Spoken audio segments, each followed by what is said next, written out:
महाराष्ट्रातील स्थानिक स्वराज्य संस्थांच्या निवडणुका पुढील वर्षी होण्याची शक्यता निर्माण झाली आहे। विशेष सखोल पुनरीक्षण म्हणजेच SIR प्रक्रिया पूर्ण झाल्यानंतरच निवडणुका घ्याव्यात अशी भूमिका केंद्रीय निवडणूक आयोगाने राज्य निवडणूक आयोगासमोर मांडली आहे। राज्यातील मुदत संपलेल्या 20 जिल्हा परिषदा आणि त्यांच्या अंतर्गत पंचायत समित्यांच्या निवडणुका सध्या प्रलंबित आहेत। दुसरीकडे 105 नगरपंचायतींची मुदत फेब्रुवारी 2027 मध्ये संपणार आहे।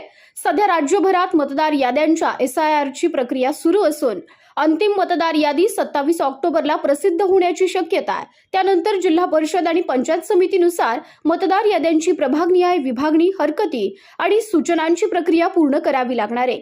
ही प्रक्रिया नोव्हेंबर अखेर पूर्ण झाल्यानंतरच निवडणूक कार्यक्रम जाहीर होण्याची शक्यता आहे। त्यामुळे डिसेंबर 2026 किंवा जानेवारी 2027 पूर्वी निवडणुका होण्याची शक्यता कमी असल्याचं चित्र आहे। दरम्यान 50% आरक्षणाची मर्यादा ओलांडलेल्या जिल्हा परिषद आणि पंचायत समित्यांच्या निवडणुकांचं भवितव्य सर्वोच्च न्यायालयाच्या निर्णयावर अवलंबून आहे। त्यामुळे राज्यातील सर्व स्थानिक स्वराज्य संस्थांच्या निवडणुका फेब्रुवारी 2027च्या आसपास एकत्र होणार का, याकडे आता राजकीय वर्तुळाचं लक्ष लागलंय।